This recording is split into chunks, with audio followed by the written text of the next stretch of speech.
साल था 1960 और जगह पोर्तुगाल की राजधानी लिस्बन। यहाँ की गली नुक्कड़ और यहाँ तक कि कॉफी हाउसेस में तब एक इंडियन की फोटो लगी रहा करती थी और उसके ऊपर बोल्ड लेटर्स में स्टेटमेंट लिखा रहता था, जिंदा या मुर्दा, जो भी इस आदमी को पकड़ कर लाएगा उसे $10,000 का इनाम मिलेगा। हालांकि पोर्तुगाल में कई लोग शायद जानते भी नहीं थे कि इस आदमी ने ऐसा क्या किया था, लेकिन जो जानते थे उन्हें पता था कि कैसे इस एक शख्स ने पुर्तगाली सरकार की नींव हिला दी थी। वो ये शख्स ही था जिसने गोवा को आजादी दिलाने में एक बड़ी भूमिका निभाई हुई थी और इसीलिए इसके नाम से भी पुर्तगाली सरकार के रातों की नींद उड़ जाती थी। वो इसे छुटकारा पाने के लिए हालांकि कोई भी कीमत देने को तैयार थे, लेकिन सवाल ये आता है कि आखिर ये बहादुर आदमी था कौन और कैसे इसने बहादुरी के इतने बड़े झंडे गाड़े थे। क्या है इसकी पूरी कहानी और क्यों इसकी जाबाजी को आज भी याद किया जाता है, चलिए बताते हैं। पोर्तुगीज गवर्नमेंट के लिए खौफ का दूसरा नाम बनने वाले इस जाबाज भारतीय सैनिक का नाम लेफ्टिनेंट जनरल सगत सिंह था। ये वो इकलौता सैनिक था जिनके सिर पर एक विदेशी सरकार ने इनाम रखा हुआ था, और यही नहीं, कई ऐसे बड़े बड़े कारनामे भी जनरल सगत सिंह ने किए थे जिसके चाइना और पाकिस्तान को भी फूटी आंख नहीं सुहाते थे। खुद 1967 में उन्होंने नाथू ला दर्रे की रक्षा के लिए चीन को मुंह तोड़ जवाब दिया था और 1971 में पाकिस्तानी फौज को सरेंडर कराने में भी वो शामिल थे। लेकिन सीधा बहादुरी के किस्से पर आने से पहले अगर उनकी कहानी को शुरू से बताएं तो संगत सिंह का जन्म साल 1918 में राजस्थान के शहर चुरू में हुआ था। उनके पिता ठाकुर ब्रजपाल सिंह थे जिन्होंने बीकानेर के प्रसिद्ध कैमल कोर में अपनी सेवा दी थी और पहले विश्व युद्ध में वो इराक से लड़े भी थे। शायद सगत जी ने बचपन से अपने घर में देश के लिए लड़ने और जान देने का माहौल देखा था, इसलिए तो जब वो बड़े हुए तो उन्होंने भी शुरुआती पढ़ाई वॉल्टर्स नोबल स्कूल बीकानेर से की और बाद में डूंगर कॉलेज बीकानेर में दाखिला लिया। यहाँ उन्होंने पढ़ाई तो की लेकिन अपनी ग्रेजुएशन कभी पूरी नहीं की। स्कूली शिक्षा के दौरान ही उन्होंने इंडियन मिलिट्री एकेडमी ज्वाइन कर ली और उसके बाद बीकानेर स्टेट फोर्स ज्वाइन की। दूसरे विश्व युद्ध में इन्होंने मेसोपोटामिया, सीरिया, फिलिस्तीन के युद्धों में अपने जौहर दिखाए। सन 1947 में देश आजाद होने पर उन्होंने भारतीय सेना ज्वाइन करने का निर्णय लिया और सन 1949 में 3 गोरखा राइफल्स में कमीशन्ड ऑफिसर के तौर पर उन्हें नियुक्ति मिल गई। यहाँ वो मन लगाकर काम करते रहे और देश की सेवा की, तभी तो 1960 आते आते वो 50वीं पैराशूट ब्रिगेड के कमांडर बन गए। बता दें कि तब ये ब्रिगेड भारतीय सेना की इकलौती पैराशूट ब्रिगेड हुआ करती थी और यहाँ कमांडर सिर्फ उसी को बनाया जाता था जो खुद भी एक पैरा ट्रूपर हो। अब सगत सिंह का तो पूरा एक्सपीरियंस ही राइफल रेजिमेंट का था। ऊपर से जब कमांडर बनने की बारी आई, सगत सिंह की उम्र 40 वर्ष हो चुकी थी, लेकिन कमाल था साहब कि उन्होंने झुकने का फैसला नहीं लिया। उन्होंने तय किया कि वो ट्रेनिंग लेंगे और 40 वर्ष की उम्र में भी पैरा ट्रूपर बनेंगे। आगे हुआ भी ऐसा ही। उन्होंने पूरी ट्रेनिंग की और उसकी परीक्षा को पूरे सम्मान के साथ पास किया। उनकी इस जाबाजी, निष्ठा को, डेडिकेशन को देखकर ही 1 साल के अंदर ही उन्हें दिल्ली बुलाया गया और एक जरूरी मिशन की जिम्मेदारी सौंपी गई। ये मिशन था ऑपरेशन विजय। जी हाँ, वही ऑपरेशन जिसके तहत गोवा को भारत में मिलाने की एक बड़ी जिम्मेदारी इनके कंधों पर थी।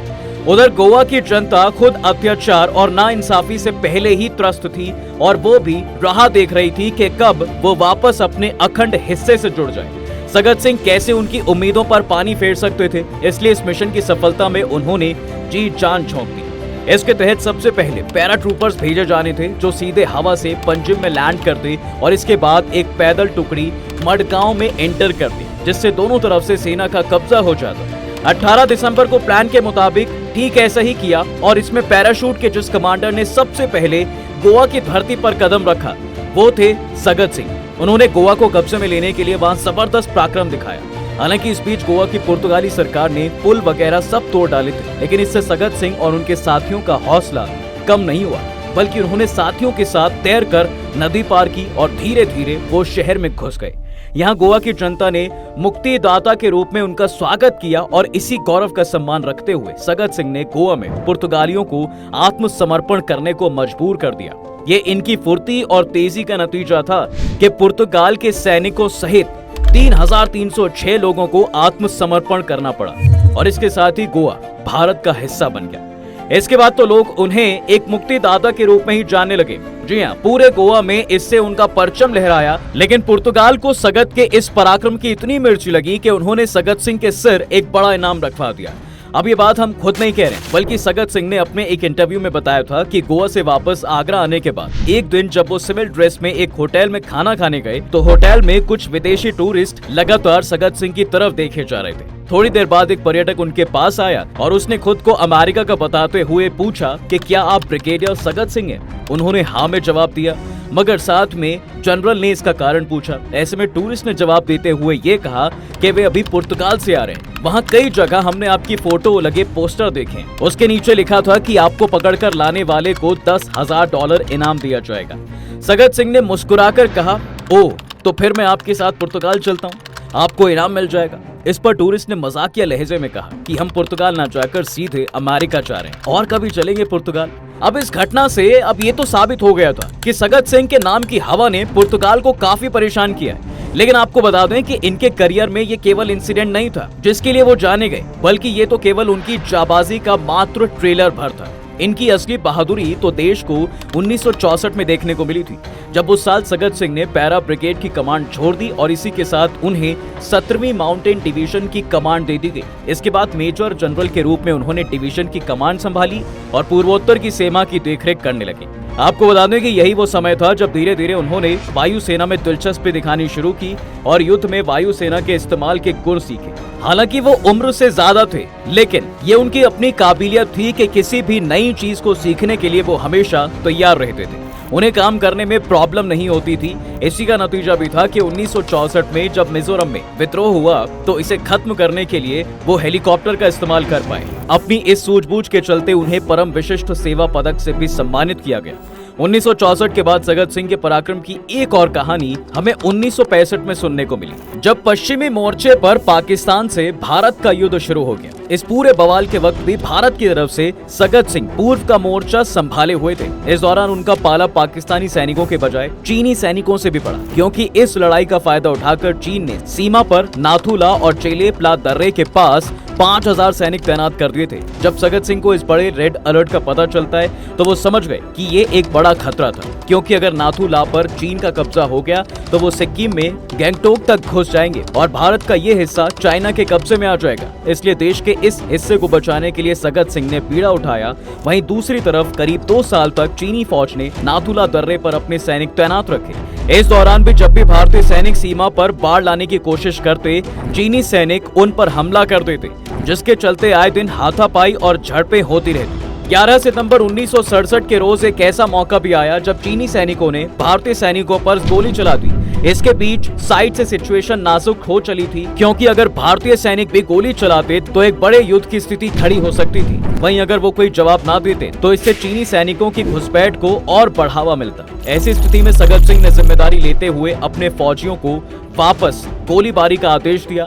बकायदा चीनी सैनिकों के बंकरों पर बमबारी भी की गई। फिर इस घटना के कुछ रोज बाद चीनी सैनिकों ने एक बार फिर हमले की कोशिश की और इस बार उन्हें मुंह तोड़ जवाब मिला और उनके 400 से ज्यादा सैनिक मारे गए। इस घटना के बाद चीन ने कभी नाथुला पर फिर आंख उठाकर नहीं देखी और एक लंबे समय तक वो यहाँ घुसपैठ करने से दूर ही रहे। इस इंसिडेंट के बाद सगत सिंह की जिंदगी में अगला बड़ा पल आया साल 1970 का। इस साल वो लेफ्टिनेंट जनरल के पद पर पहुंचे और उन्हें तेजपुर आसाम भेज दिया गया। यहीं से उन्होंने 1971 के युद्ध में हिस्सा लिया और एक बड़ी भूमिका निभाई। अगर आप सोच रहे हैं कि वो कैसे और 1971 के बंगाली लिबरेशन वॉर में इनकी क्या साझेदारी थी, तो जान लीजिए कि 1971 में उन्हें मेघना नदी के पश्चिमी इलाके की जिम्मेदारी सौंपी गई थी। अब ऐसा इसलिए क्योंकि मेघना बांग्लादेश में सबसे बड़ी नदियों में से एक है और तब इसे पार करने का एकमात्र जरिया एक रेलवे का पुल हुआ करता था, जिस पर पाकिस्तानी फौज का कब्जा था। युद्ध की सिचुएशन के बीच भारतीय फौज के आक्रमण को देखते हुए पाक फौज ने यह पुल ही उड़ा दिया, ताकि भारतीय फौज नदी के उस पार ढाका तक ना पहुंच पाए।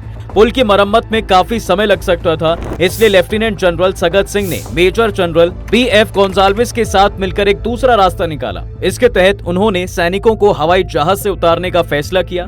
बकायदा मुक्ति वाहिनी के लड़ाकों को नदी पार करने के लिए भी इस तरीके का इस्तेमाल किया गया।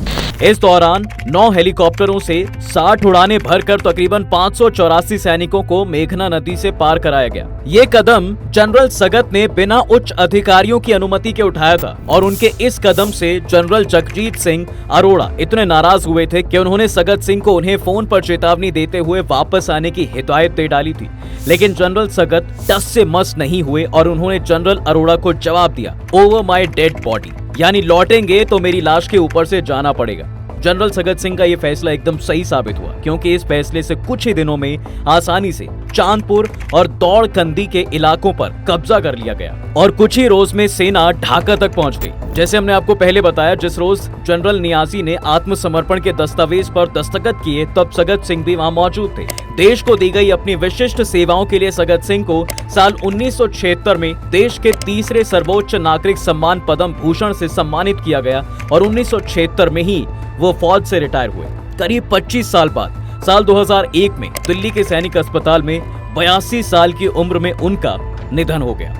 आज कमाल की बात है कि जनरल मानेकशॉ को तो सभी जानते हैं, लेकिन सगत सिंह का नाम लोगों तक कम ही पहुंच पाया, जबकि 1971 के युद्ध में देश को जीत दिलाने में भारत के इस लाल का भी इतना ही योगदान था।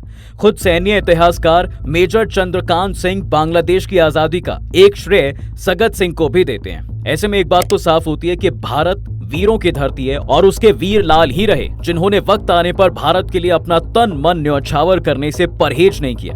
राजस्थान के लिए तो ये गर्व की बात है कि चुरू के बेटे जनरल सगत सिंह राठौड़ को भारतीय सेना में वही स्थान हासिल है जो अमेरिकी फौज में जनरल पैटन और जर्मन फौज में रोमेल को प्राप्त है। इसी के साथ अब हम आपसे विदा लेते हैं। आपको सगत सिंह की ये कहानी कैसी लगी हमें कमेंट सेक्शन में जरूर बताएं। अगर ये वीडियो पसंद आए तो इसे अपने दोस्तों के साथ शेयर कर दें और हाँ, वीडियो को लाइक करना ना भूलें और अगर आपने हमारे चैनल को अभी तक सब्सक्राइब नहीं किया है तो वो भी कर दें। साथ ही बेल आइकॉन प्रेस करना बिल्कुल ना भूलें ताकि हमारी वीडियो आप तक जल्द से जल्द पहुंच सके।